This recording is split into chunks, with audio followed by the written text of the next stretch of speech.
करेंगे। फिलहाल के लिए मुझे दीजिए इजाजत। अफाक शाह के साथ फजा ज़ैनब, न्यूज़ 18 कश्मीर।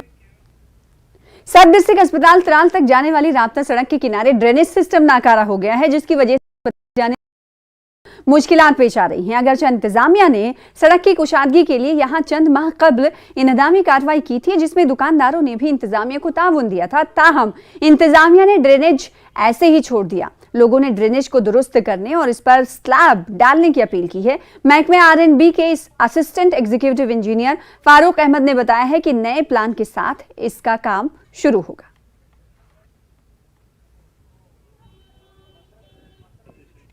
करीबन दुकानदारी कर, मगर अस कर पत्म लि कर्नमो यपरी डिमालिश ड्रेन बना, मगर वुन बने नहीं कहें। ये जबरदस्त प्रॉब्लम गसान गाड़ी जाम गसान तिज हस्पताल रोड, अमे सत जबरदस्त प्रॉब्लम ये सात गाड़ियां जाम, कुछ एमरजेंसी डिलीवरी केस कह दिक्कत गसान।